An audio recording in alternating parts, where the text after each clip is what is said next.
노후행복TV, 당신의 행복을 늘 빕니다. 즐거운 시간 되세요. 안녕하세요. 저는 김순자입니다. 70여 년의 삶을 살아오며 제 인생은 끊임없이 변화하는 파도와 같았습니다. 어린 시절 집안 사정이 어려워 생계를 위해 남대문 시장에서 천 장사를 시작하게 되었습니다. 아침이면 동이 트기도 전에 시장에 도착해 천을 펼치고 손님들을 기다렸습니다. 그때는 무거운 천 뭉치를 나르면서도 자칫 잘못하면 장사가 안 될까봐 두려운 마음에 하루하루를 긴장 속에 보냈습니다. 장사 중간중간 손님들에게 애써 웃음을 지어 보이며 친근하게 다가가려고 노력했지만 집에 돌아오면 피곤함에 몸이 녹초가 되곤 했습니다. 그렇게 어렵게 번 돈으로 집안 살림을 꾸리며 하루를 간신히 이어갔던 시절이었습니다. 당시 우리 가족은 하루하루가 생존을 위한 투쟁이었고 어린 나이에 가장의 역할을 해야 한다는 책임감이 제 어깨를 짓눌렀습니다. 그러나 그런 상황에서도 더 나은 내일을 향한 희망만큼은 놓지 않았습니다.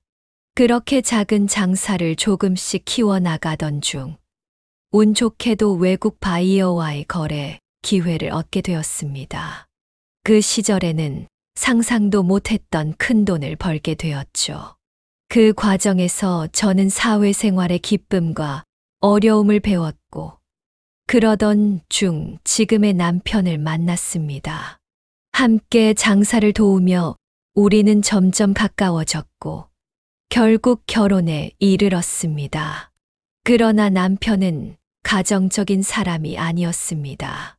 가정보다는 사업에 더 많은 시간을 쏟았고 저 역시 장사에 몰두하느라 바빴습니다. 그래서 유모를 고용하여 아이들을 맡겼고 아이들은 대부분 유모의 손에서 자랐습니다.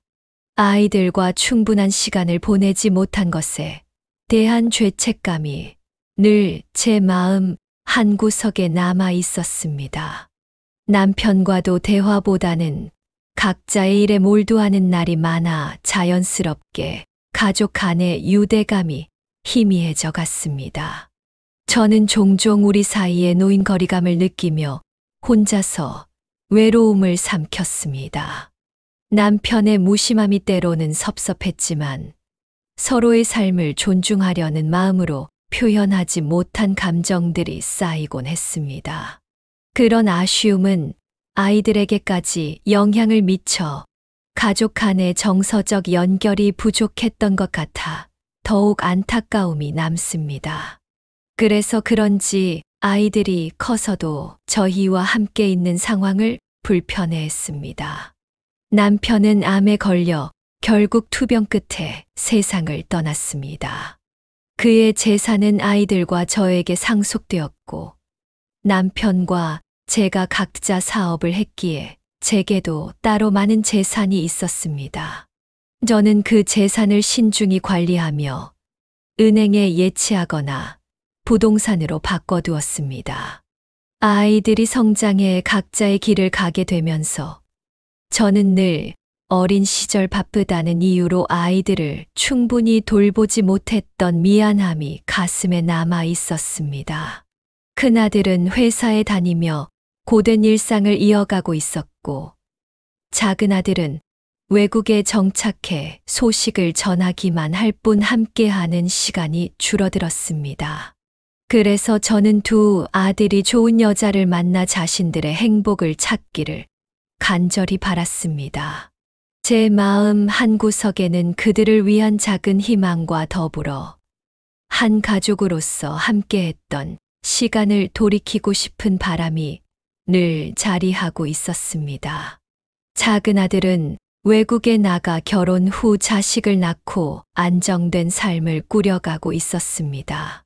큰아들은 나이가 40이 넘도록 혼자 지내며 고독한 생활을 이어가고 있었는데 최근 회사에서 한 여성을 만나며 밝고 활기찬 모습을 보이기 시작했습니다. 엄마, 그녀랑 있으면 하루가 너무 빨리 지나가요. 큰아들이 웃으며 말하는 모습을 보며 저는 오랜만에 아들이 행복해하는 것을 느낄 수 있었습니다. 그의 얼굴에는 그동안 볼 수 없었던 생기가 돌았고, 저 역시 마음 한편으로는 안도감과 기쁨이 가득했습니다. 큰아들이 드디어 자신만의 행복을 찾아가는 것 같아 가슴이 뭉클해졌습니다. 큰아들이 1년 동안의 연애 끝에 드디어 결혼 이야기를 꺼냈습니다. 그는 그 여자가 자신의 삶을 얼마나 긍정적으로 변화시켰는지 이야기하며 목소리에는 설렘이 가득했습니다. 엄마, 그녀와 함께 있으면 모든 것이 더 나아지는 것 같아요. 라고 말하는 그의 표정에는 진심이 담겨 있었고, 저는 그의 행복한 모습을 보며 묘한 뭉클함을 느꼈습니다. 저는 내심 기대에 부풀었습니다. 어떤 여자길래 우리 아들이 행복한 미소를 짓는 걸까 하는 궁금증이 더해졌습니다. 얼마 후 아들은 그 여자를 저에게 소개하기 위해 저녁 식사를 약속했습니다. 그날 우리는 깔끔하고 분위기 좋은 한 식당에서 만나기로 했습니다. 식당 안은 은은한 조명이 따뜻하게 비추고 있었고, 벽에는 전통적인 한국의 민속 그림이 걸려 있었습니다. 나무로 만든 테이블과 의자에서 느껴지는 소박한 정취는 그곳의 분위기를 한층 더 아늑하게 만들었습니다. 테이블마다 놓인 김치찌개와 불고기의 향이 식당 안을 가득 채웠고, 사람들의 웃음소리가 어우러져 편안한 분위기를 자아냈습니다. 식당 문을 열고 들어서니 따뜻한 조명이 비추는 테이블에 앉아있는 아들의 모습이 보였습니다. 그의 옆자리에는 단정한 옷차림과 밝은 미소를 지닌 여성이 앉아 있었습니다. 아들이 손을 흔들며 저를 반갑게 맞이했고, 그 여자는 자리에서 일어나 정중히 인사를 했습니다. 안녕하세요, 어머님. 처음 뵙겠습니다. 그녀의 목소리는 차분하면서도 친근함이 묻어났습니다. 저는 어색함을 느낄 틈도 없이 식사가 시작되었고, 그녀는 제게 아들과의 만남과 함께한 시간을 차근차근 이야기해 주었습니다. 아들은 옆에서 덧붙이며 행복한 표정으로 그녀를 바라보고 있었습니다. 대화를 나누는 동안 그녀의 진솔함과 따뜻함이 느껴졌고, 제 마음 속에는 묘한 안도감과 함께 우리 아들이 정말 좋은 사람을 만났구나라는 생각이 들었습니다. 그 후 그녀는 자주 저를 찾아와서 이야기도 나누고 함께 밥을 먹으며 제게 큰 위로가 되어 주었습니다. 아들만 키우며 살아온 제게 딸이 있었다면 이랬을까 싶은 따뜻함을 느끼게 해주는 사람이었습니다. 어느 날 함께 짧은 여행을 다녀오기로 했고, 그 여행은 제게 큰 즐거움을 안겨주었습니다. 여행을 다니며 그녀와 더 많은 이야기를 나눌 수 있었고, 서먹했던 큰아들과도 조금씩 가까워지는 계기가 되었습니다. 홀로 지내온 제 일상에 그녀의 전화와 방문, 그리고 그 여행은 새로운 활력이 되었고, 저를 진심으로 챙겨주는 그녀 덕분에 외로움이 조금씩 사라지는 것을 느낄 수 있었습니다. 어느 날 그녀에게 저는 선물을 하나 해주고 싶었습니다. 평소 그녀의 겉모습이 소박하고 검소해 보여서 저는 그녀에게 예쁜 옷과 명품 가방을 선물해 주고 싶었습니다. 백화점에서 만나자고 제안하며 편하게 골라보라고 했지만 그녀는 고개를 저으며 극구 사양했습니다. 정말 마음만으로도 충분해요. 어머님, 그녀의 말에 담긴 진심이 느껴졌습니다. 그 순간 저는 그녀가 가진 내면의 아름다움과 겸손함에 다시 한번 감탄했습니다.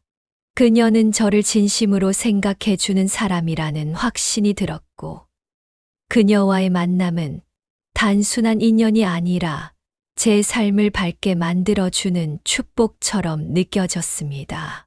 그녀 덕분에 제 일상은 새로운 활기를 찾았고, 저도 그녀를 진정한 가족으로 받아들이는 마음이 더욱 깊어졌습니다. 제 삶에서 그녀를 며느리가 아닌 딸처럼 느껴졌습니다.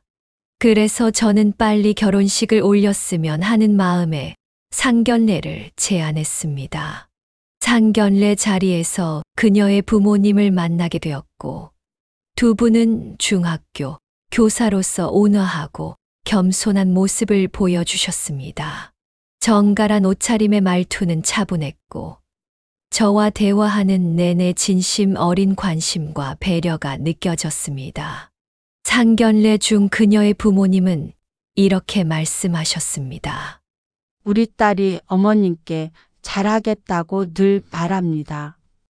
저희도 어머님 같은 분을 만나 뵙게 되어 정말 기쁩니다. 그 말씀에 저도 화답하며 따님을 보면 부모님께서 얼마나 훌륭하게 키우셨는지 느껴집니다. 저희 아들에게도 이렇게 좋은 인연을 주셔서 감사드립니다.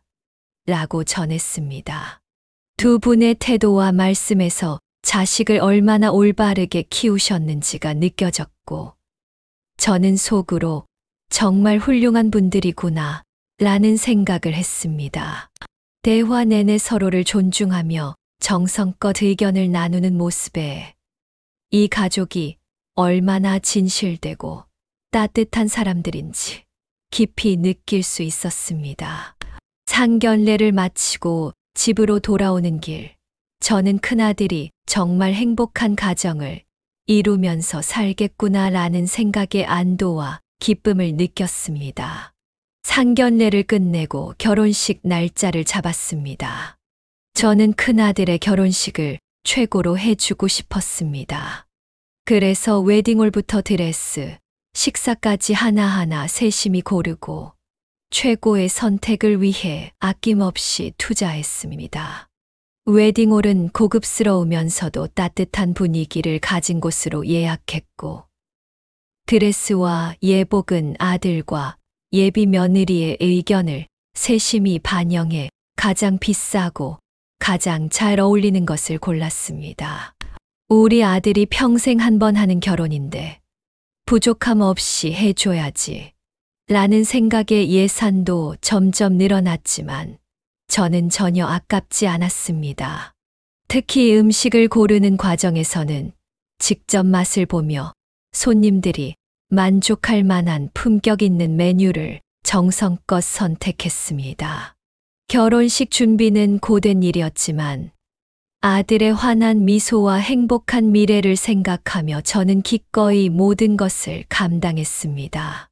결혼 준비를 마무리하면서 저는 그녀에게 개인적으로 감사의 마음을 전하고 싶었습니다. 그녀가 항상 보여준 배려와 진심에 보답하고자 명품 옷과 세련된 액세서리를 골라 선물했습니다. 이건 내가 결혼식에서 가장 빛나는 사람이 되길 바라는 내 마음이란다. 라고 말하며 선물을 건넸을 때 그녀는 감동한 듯 살짝 눈시울이 붉어졌습니다. 어머님, 이렇게까지 신경 써주셔서 정말 감사해요. 어머님의 마음이 더 큰 선물이에요. 라는 그녀의 말에 제 마음은 따뜻함으로 가득 찼습니다. 그녀의 행복한 미소를 보며 저는 그녀가 가족으로서 완벽하게 자리 잡고 있음을 다시금 느꼈습니다. 저는 그녀와 큰아들을 위해 신혼집과 차도 마련해 주었습니다. 우리 아이들이 결혼 후 행복한 시작을 할 수 있도록 모든 것을 준비해 줘야지 라는 마음으로 서울 강남에 위치한 아늑하고 품격 있는 아파트를 계약했고 외제차를 선물했습니다. 이 모든 과정은 저에게 단순한 경제적 지원이 아니라 아들과 며느리에게 새로운 삶의 터전을 마련해주는 기쁨이었습니다. 어느 날 아들과 며느리와 함께 신혼집에 들렀을 때 아들이 말했습니다. 엄마, 이 집 정말 멋져요. 저희에게 이런 큰 선물을 주셔서 정말 감사합니다. 며느리도 제 손을 꼭 잡으며 어머님 덕분에 너무 좋은 시작을 할 수 있을 것 같아요. 정말 감사해요. 라고 했습니다. 그들의 진심 어린 감사에 저는 말했습니다. 너희가 행복하게 잘 살면 그게 내게는 가장 큰 보람이야. 그녀가 신혼집을 둘러보며 환한 미소로 감사 인사를 전할 때 제 마음은 더없이 뿌듯하고 따뜻했습니다. 그 순간 이 모든 노력이 아깝지 않다는 것을 다시 한번 느꼈습니다. 결혼 후 그녀와 함께하는 시간은 더욱 특별했습니다. 그녀는 늘 저를 웃게 만들었고 함께하는 모든 순간마다 제 의견을 귀담아 드렸습니다. 어머님, 이건 어떠세요? 라며 집안의 작은 일부터 큰 결정까지도 저와 상의하며 가족으로서의 애정을 보여주었습니다.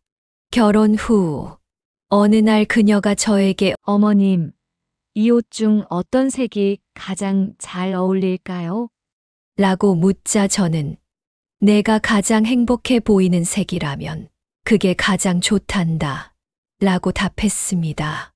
그녀는 환하게 웃으며 그럼 어머님이 고르시는 걸로 할게요. 라고 말했는데 그 순간 제 마음은 묘하게 따뜻해졌습니다. 그녀는 늘 저를 배려하며 함께하는 매 순간마다 가족으로서의 따뜻함을 느끼게 해 주었습니다.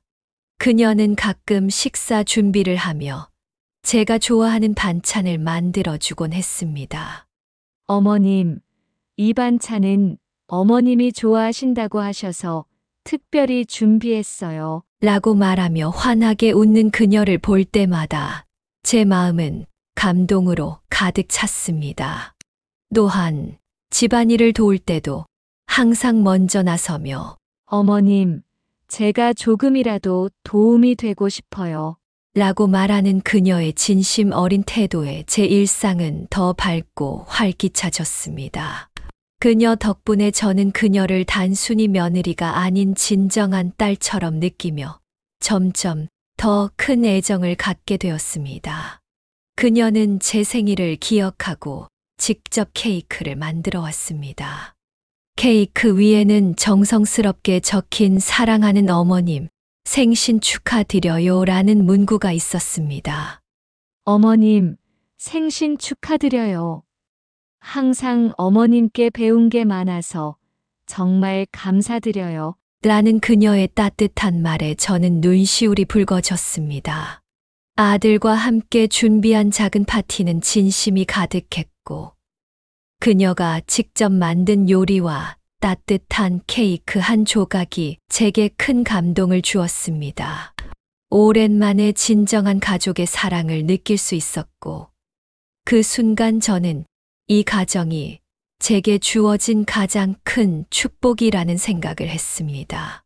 또한 어느 날 그녀가 어머님, 우리 단둘이 여행 한번 가요. 라고 제안했습니다. 그녀와의 첫 해외여행은 제게 큰 기쁨이었습니다. 함께 낯선 도시를 걸으며 많은 이야기를 나누고 그녀가 준비한 소소한 일정들은 마치 딸과 함께 있는 듯한 따뜻함을 주었습니다.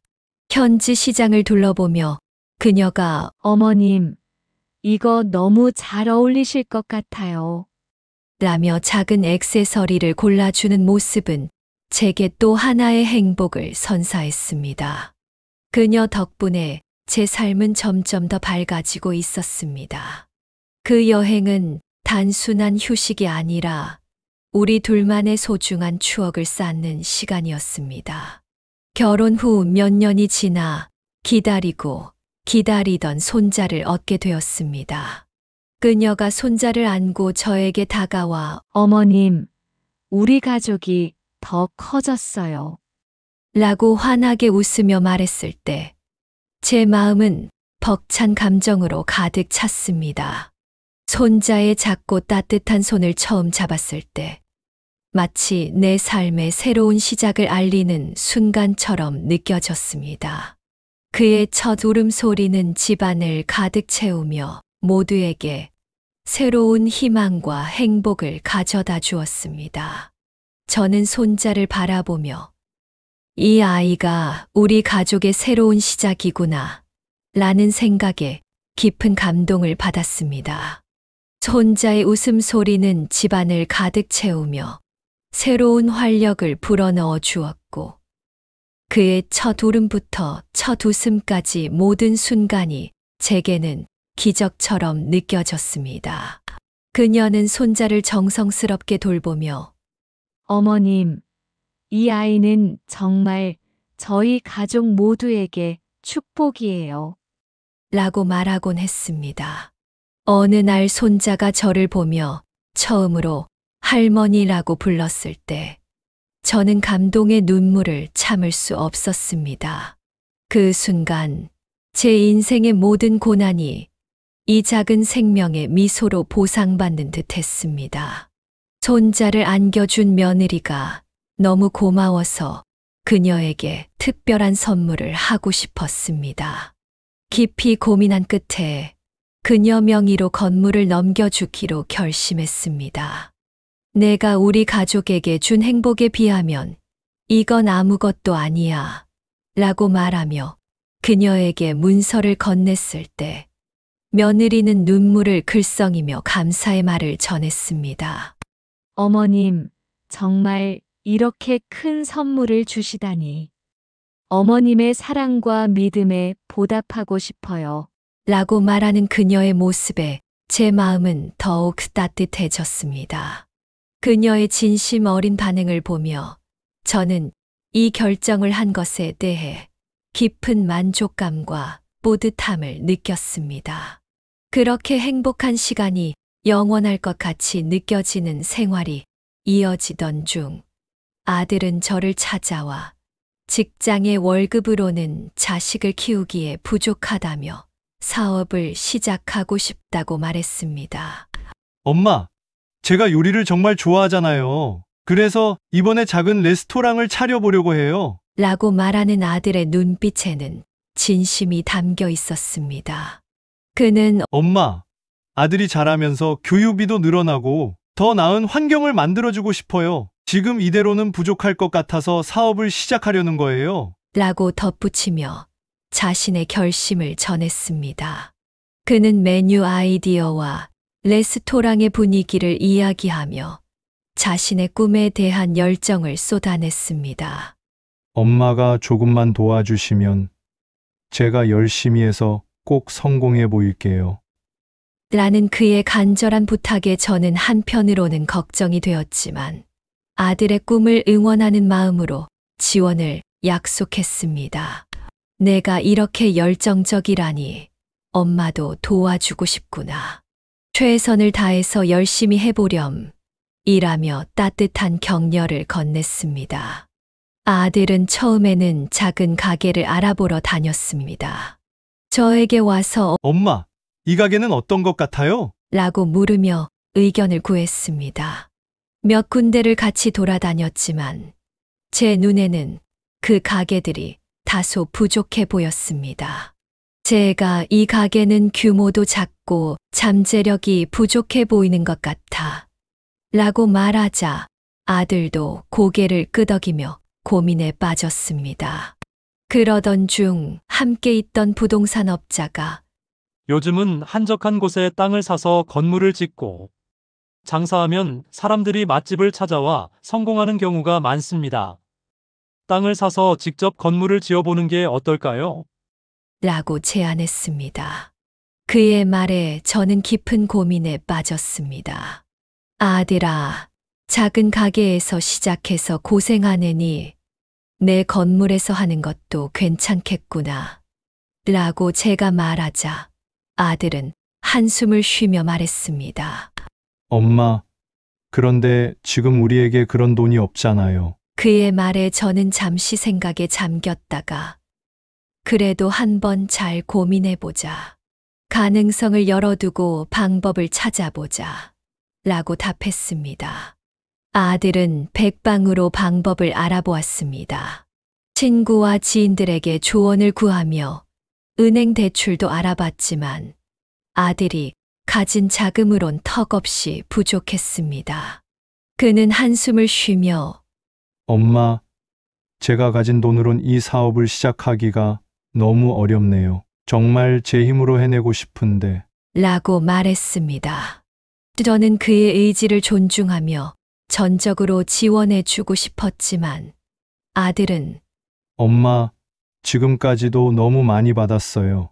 이제는 제가 제 힘으로 해내고 싶습니다. 라며 전적인 지원을 정중히 거절했습니다.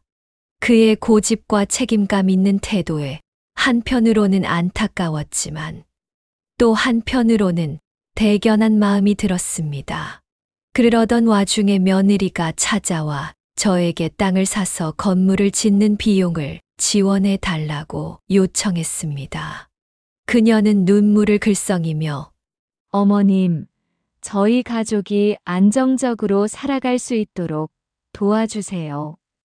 이 돈은 절대 그냥 받지 않을게요. 매달 조금씩 갚아 나가겠습니다. 정말 간절한 마음으로 부탁드려요. 라고 말했습니다. 그녀의 진심 어린 목소리에 저는 깊은 고민에 빠졌습니다. 그녀의 간절한 표정을 보며 마음이 흔들렸습니다. 그녀는 이어 조심스레 말을 꺼냈습니다. 사실 어머님께는 내색하지 않았지만 아이 아빠가 요즘 정말 많이 힘들어해요. 생활비와 앞으로의 미래에 대한 걱정 때문에 잠도 제대로 못 자는 것 같아요. 그녀의 말을 듣고 저는 아들의 고충을 헤아리게 되었고 그의 무거운 짐을 조금이라도 덜어주고 싶은 마음이 커졌습니다. 저는 지원하기로 마음을 정하고 그때부터 경기도 외곽에 있는 좋은 땅들을 알아보기 시작했습니다.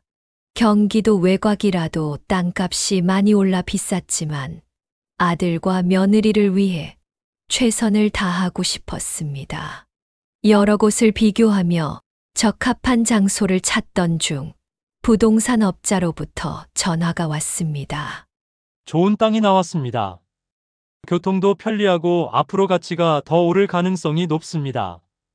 빨리 결정하시는 게 좋을 것 같습니다. 라는 말에 저는 긴장과 기대감을 안고 현장을 확인하기로 했습니다. 현장에 도착하니 넓고 탁 트인 공간에 푸른 들판이 펼쳐져 있었고 주변은 조용하면서도 필수적인 편의시설이 잘 갖춰져 있었습니다. 이곳은 정말 가능성이 있어 보이는구나 라고 속으로 생각하며 아들과 며느리가 이곳에서 새 삶을 시작하는 모습을 상상하니 마음이 설렜습니다. 땅을 계약하고 건물을 짓기 위해 건축사도 철저히 알아보았습니다. 처음에는 비용 절감을 위해 저렴한 자재를 고려했지만 현장을 직접 둘러보며 이왕 시작한 일이면 제대로 해야지라는 생각이 들었습니다. 건축사는 저에게 이 지역은 주변 건물과 어울리면서도 독특한 디자인이 필요합니다. 라고 조언하며 다양한 설계를 제안했습니다. 결국 저는 더 견고하고 아름다운 건물을 짓기로 결심했습니다. 가지고 있던 건물 몇 채와 평생 모은 예금을 모두 투입해 품격 있는 디자인과 최고급 자재를 사용하여 건물을 완성했습니다. 건물 외관은 현대적이면서도 따뜻한 느낌을 주었고 내부는 효율적이면서도 아늑한 분위기를 갖추어 새로운 시작을 준비하는 가족들에게 완벽한 공간이 되었습니다. 건물이 완성되었을 때 저는 주변을 둘러보며 감회에 젖었습니다. 푸른 잔디가 깔린 정원과 햇살이 비추는 세련된 외관을 보며 아들과 며느리가 이곳에서 행복한 미래를 만들어갈 모습을 상상했습니다. 이제야 내가 제대로 된 선물을 줄 수 있구나. 라는 뿌듯함과 함께 그들의 밝은 앞날을 진심으로 기원했습니다. 아들 부부는 너무 행복해하며 저에게 감사하다고 열심히 하겠다는 말을 했습니다. 아들은 가게 오픈을 위해 최선을 다했습니다.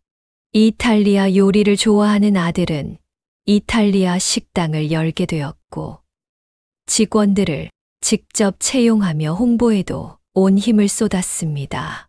그는 손수 전단지를 만들어 근처 지역에 배포하며 소셜 미디어를 통해 가게를 홍보했습니다.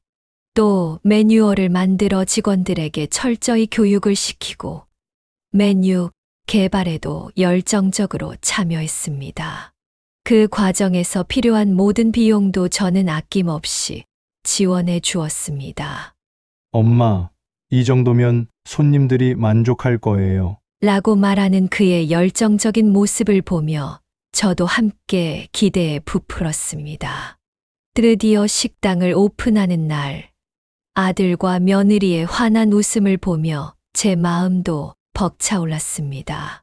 처음 몇 달 동안은 손님이 쉴 새 없이 들어와 가게는 성황을 이루었습니다. 손님들로 북적이는 식당에서 아들과 며느리는 바쁘지만 즐겁게 일을 해내며 서로를 돕는 모습이 보기 좋았습니다. 그들의 열정과 협력은 주변 사람들에게도 좋은 인상을 남겼고 그 모습이 저를 뿌듯하게 만들었습니다. 아들 부부는 매달 일정한 금액을 제게 돌려주며 엄마, 저희가 잘 해내고 있어요. 정말 감사해요. 라고 말했습니다. 그들의 감사와 환한 미소를 볼 때마다 저는 자부심과 기쁨으로 가득 찼고 그동안의 모든 노력이 결실을 맺는 순간을 실감했습니다. 그들은 식당 운영의 고단함 속에서도 긍정적인 에너지를 잃지 않았고 그 모습이 저에게 큰 위로와 희망이 되었습니다. 그러나 오픈한 지 채 1년도 되지 않아 예상치 못한 위기가 찾아왔습니다. 코로나로 인해 외식 산업이 심각한 타격을 받으면서 손님이 점점 줄어들기 시작했습니다. 매출이 감소하자 아들은 어떻게 해서든지 가게를 유지하려고 애를 썼습니다. 그는 새로운 배달 서비스를 도입하고 메뉴를 간소화하며 비용을 줄이는 등 다양한 방법을 시도했습니다. 그러나 점점 운영비가 부족해지자 결국 건물을 담보로 은행 대출을 신청해 그 돈으로 겨우 유지했습니다. 아들은 엄마, 다시 잘 될 거라 믿고 있어요. 조금만 더 버티면 될 것 같아요. 라고 희망을 이야기했지만 그의 지친 얼굴과 무거운 한숨은 그가 얼마나 힘들어하고 있는지를 그대로 드러냈습니다. 그는 새벽까지 장부를 들여다보며 대책을 세우느라 잠도 제대로 못 자는 날들이 이어졌습니다. 그런 모습을 보며 저는 가슴이 아팠지만 그의 열정과 끈기가 기적을 만들어줄 것이라 믿으며 묵묵히 그의 곁에서 조용히 응원했습니다. 내가 이렇게 최선을 다하고 있으니 분명 좋은 날이 올 거야 라고 말하며 그의 등을 다독였던 그 순간이 지금도 선명합니다. 하지만 아무리 발버둥 쳐봐도 상황은 나아지지 않았습니다. 아들은 결국 사채에 손을 대게 되었고 그 빚은 눈덩이처럼 커져만 갔습니다. 그는 매일같이 새로운 해결책을 찾으려 애썼지만 점점 더 깊은 수렁에 빠져들었습니다. 어느 날 며느리가 눈물을 글썽이며 저를 찾아왔습니다. 어머님, 정말 큰일이에요. 아이 아빠가 사라졌어요. 라며 울먹였습니다. 그녀는 간신히 말을 이어갔습니다.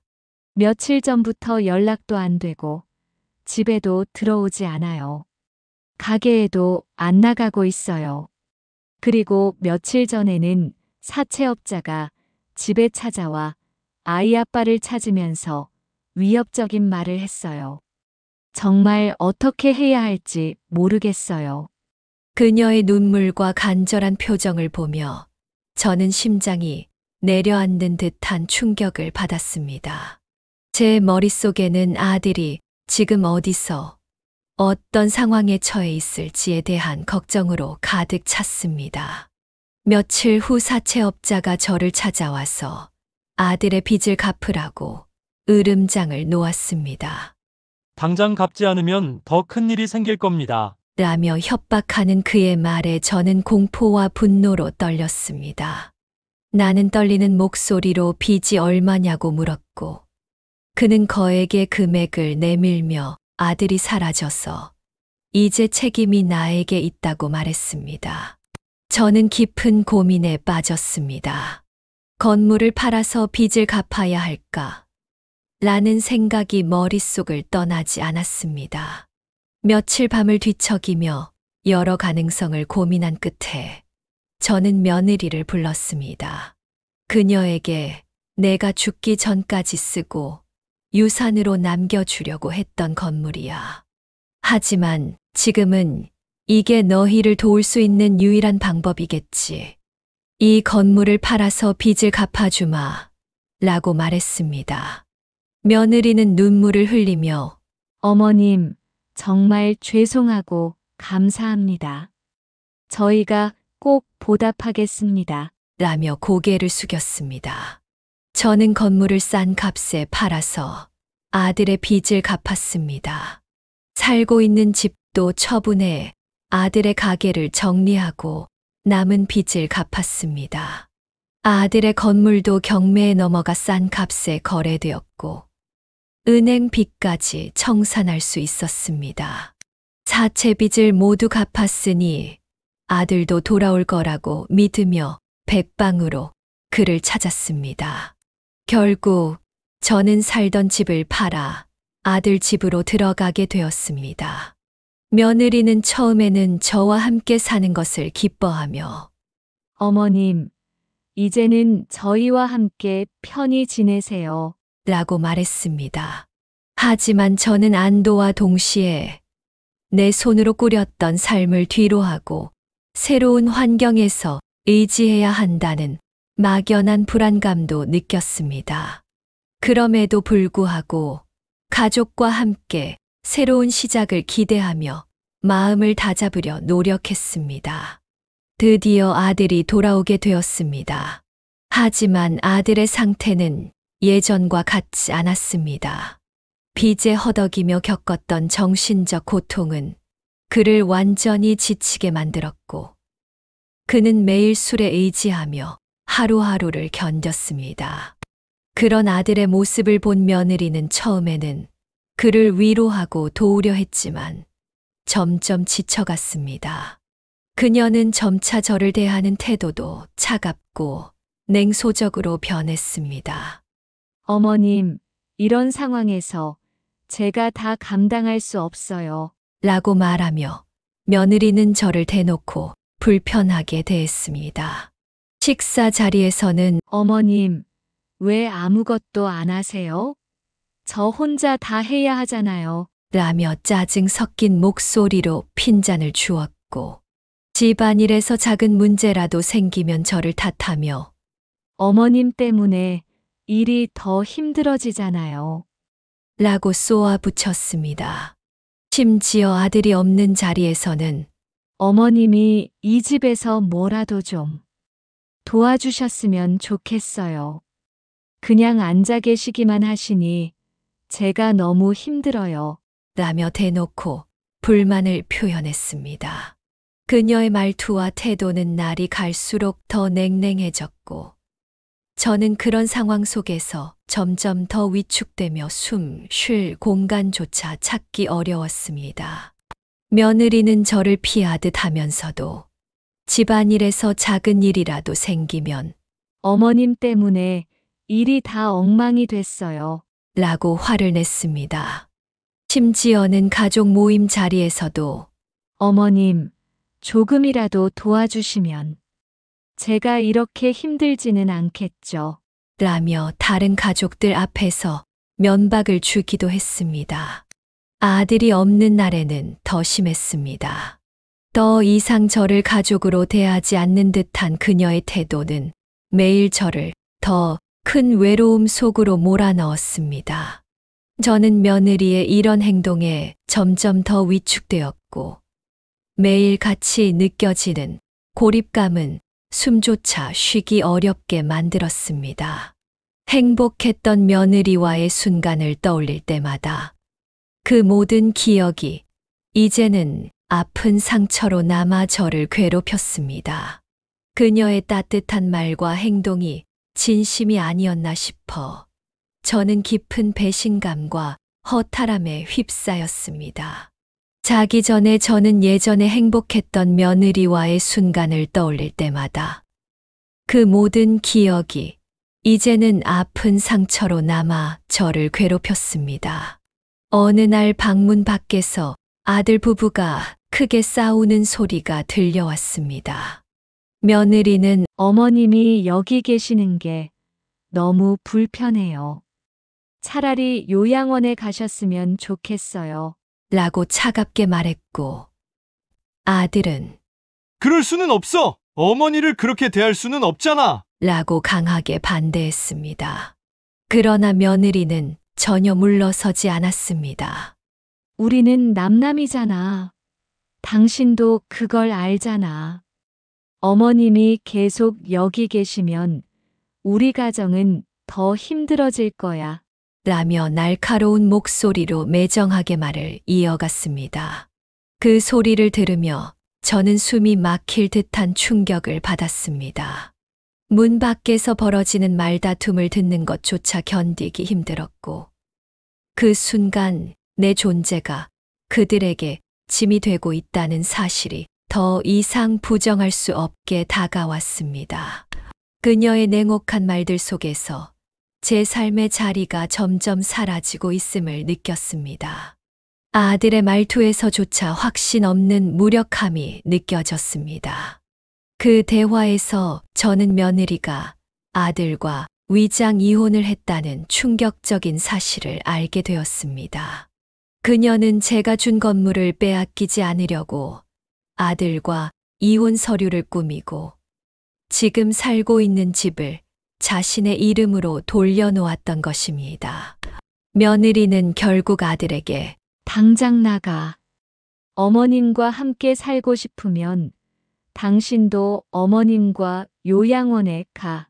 라고 말하며 저를 몰아세웠습니다. 그날 밤 저는 눈물로 베개를 적시며 깊은 배신감과 절망 속에서 잠들지 못했습니다. 다음 날 저는 아들에게 요양원에 가겠다고 했습니다. 아들은 잠시 망설이는 듯 했지만 결국 저를 말리지 않았습니다. 어머니, 요양원이 편하실 거예요. 저희도 자주 찾아뵐게요. 라고 말하는 그의 무심한 목소리를 들으며 제 마음은 서서히 무너졌습니다. 그의 말 속에서 느껴진 냉담함은 저를 더 깊은 절망으로 몰아넣었습니다. 지방에 있는 낯선 요양원으로 들어가게 된 저는 차가운 방에서 홀로 남겨졌습니다. 아들과 며느리의 발걸음은 점점 뜸해졌고 명절에도 한 통의 전화조차 오지 않았습니다. 가족의 온기를 잃어버린 저는 매일 밤 고독 속에서 눈물을 흘리며 지난날에 행복했던 순간들을 떠올리곤 했습니다. 그곳에서 저는 심한 우울증을 앓으며 몸과 마음이 점차 쇠약해져 갔습니다. 날마다 떠오르는 것은 잃어버린 가족의 온기와 희망 없는 현실뿐이었습니다. 모든 것이 끝난 것처럼 느껴졌고 스스로의 존재 이유조차 희미해져 갔습니다. 아들 내외는 내 요양원비조차 내지 못하는 상황에 이르렀고, 요양원에서는 제게 점점 더 대놓고 눈치를 주기 시작했습니다. 매일같이 이어지는 이러한 눈총과 말들이 저를 더욱 위축되게 만들었고, 저는 그들의 냉담함이 제게 닥친 현실의 잔인함을 더욱 실감하게 했습니다. 어느 날, 나와 비슷한 연배의 여자가 찾아왔습니다. 처음에는 낯설게만 느껴져 그녀를 알아보지 못했습니다. 그런데 그녀가 울먹이며 나야, 나, 영숙이. 나 모르겠어? 영숙이야. 라고 외치는 순간 제 눈에는 하염없이 눈물이 흐르기 시작했습니다. 영숙이는 제 오랜 친구였습니다. 시장에서 천장사를 하며 처음 만난 우리는 늘 서로의 버팀목이 되어 주었습니다. 손님이 없어 한숨 쉬던 날, 영숙이는 괜찮아. 내일은 나아질 거야. 우리 같이 힘내자 라며 저를 위로했고, 함께 저녁으로 나눠 먹었던 김밥의 따뜻함은 지금도 잊을 수 없습니다. 고된 일 끝에 가끔씩 차 한 잔을 나누며 서로의 삶을 나눴던 그 순간들은 제게 가장 소중한 추억으로 남아 있었습니다. 그 시절의 추억이 떠오르자 눈물이 앞을 가려 아무 말도 할 수 없었습니다. 영숙이는 저를 바라보며 단호하게 말했습니다. 내가 여기서 꼭 널 꺼내줄 거야. 너를 다시 일으켜 세울 거야. 그녀의 말은 제게 오랜만에 따뜻한 희망을 안겨주었습니다. 영숙이는 제 손을 꼭 잡고 울면서 말했습니다. 너 왜 이렇게 됐어? 너 찾느라고 한참 고생했어. 보고 싶었어. 친구야. 그녀의 진심 어린 말에 저는 그동안 억눌렀던 감정이 폭발하듯 터져 나왔습니다. 영숙이는 곧 아들에게 전화를 걸어 저를 데려가겠다고 단호히 말했습니다. 처음에는 아들이 난감해하며 반대했지만 영숙이는 이렇게까지 힘들게 살게 할 수는 없어. 내가 돕겠다고. 라며 단호하게 설득했습니다. 그녀는 자신의 재산에서 큰 돈을 제한하며 요양원비와 제 생활비 문제까지 책임지겠다고 약속했습니다. 결국 아들은 마지못해 허락했고 밀린 요양원비도 영숙이가 모두 지불해 주었습니다. 그녀의 헌신적인 행동은 저에게 새로운 희망의 빛을 비춰주었습니다. 영숙이는 저를 자기 집으로 데려갔습니다. 그녀는 맛있는 음식을 만들어 주며 따뜻하게 말했습니다.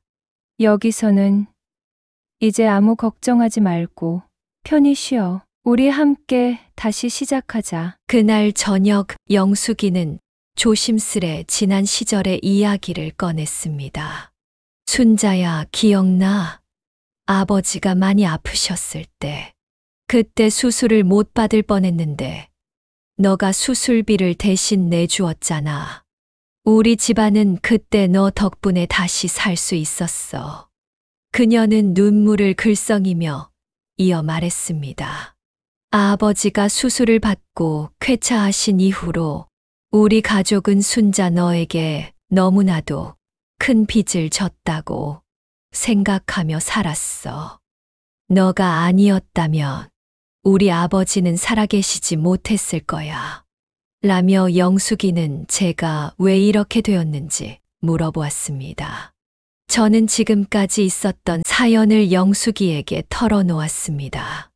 제 이야기를 들은 영숙이는 한동안 아무 말 없이 눈물을 훔치더니 단호하게 말했습니다. 이제는 내가 언니를 도울 차례야. 절대 혼자 두지 않을 거야. 영숙이는 현재 큰 회사의 사장이었습니다. 시장에서 천장사를 시작했던 그녀는 외국으로 나가면서도 천장사를 계속 이어갔고 마침내 자신의 사업을 크게 성공시킨 모양이었습니다. 그녀는 즉시 제게 살 집을 마련해 주었고 그녀의 회사에서 일할 수 있는 자그마한 일자리도 마련해 주었습니다. 여기서 조금씩 다시 시작해보자. 내가 항상 곁에 있을게. 라며 따뜻하게 격려했습니다. 그 덕분에 저는 우울증을 극복하고 일을 하면서 사람들을 만나며 새로운 삶을 즐길 수 있었습니다. 예전의 자신감을 되찾아가는 과정에서 저는 다시 한번 삶의 기쁨과 희망을 느꼈습니다. 영숙이의 헌신과 도움은 제게 삶을 재건할 수 있는 큰 힘이 되었습니다. 몇 년 후 아들이 손자와 함께 찾아왔습니다. 아들은 눈물을 머금고 며느리와 이혼했다고 털어놓았습니다. 그는 한참 말을 잇지 못하다가 어렵게 입을 열었습니다. 엄마, 아내가 모든 재산을 코인 투자에 넣었어요. 처음엔 대박이 날 거라고 확신했대요. 그런데 결국 다 잃어버렸어요. 빚까지 지면서 상황이 점점 나빠졌고 서로를 탓하다 보니 더는 함께할 수 없게 되었어요. 그의 목소리에는 깊은 후회와 절망이 섞여 있었습니다. 결국 우리 가정이 무너졌습니다. 라며 손을 떨면서 고통스럽게 이야기를 이어갔습니다. 그의 말투에는 깊은 후회와 무거운 죄책감이 느껴졌습니다. 아들은 고개를 숙이며 용서를 구했습니다. 엄마, 제가 정말 잘못했어요. 제 욕심과 잘못된 선택들이 결국 이런 결과를 불러왔어요. 엄마를 실망시켜 드려서 죄송합니다. 그의 떨리는 목소리와 눈물은 진심이 느껴졌고, 저는 그런 아들을 보며 복잡한 감정에 휩싸였습니다. 아들과 손자는 이제 머물 곳조차 없다고 했습니다. 저는 그들의 처지를 듣고 깊은 연민과 안타까움을 느꼈습니다. 괜찮아. 집은 언제나 너희를 위한 곳이었단다. 라고 말하며 두 팔로 그들을 따뜻하게 안아주었습니다.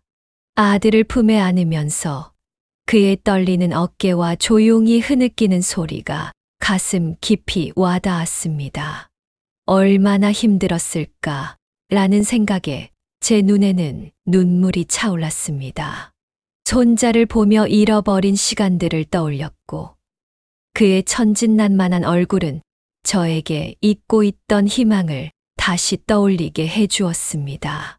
가족을 다시 품에 안을 수 있음에 진심으로 감사하며 저는 그 순간 우리의 새로운 시작이 펼쳐질 것을 믿기로 했습니다. 오래 못 보았던 손자는 그 사이 많이 자라 있었습니다. 그의 밝은 웃음과 천진난만한 모습은 제게 큰 위안이 되었습니다. 아들은 서서히 정신을 차리고 새로운 직장을 구해 성실히 일하며 손자를 돌보기 시작했습니다. 손자는 학교에서도 밝고 성실한 아이로 자라며 우리 가족의 희망이 되었습니다. 그들의 변화된 모습을 보며 저는 오랜 상처가 조금씩 치유되는 것을 느꼈습니다. 가족의 따뜻함이 다시 우리를 감싸고 있었습니다.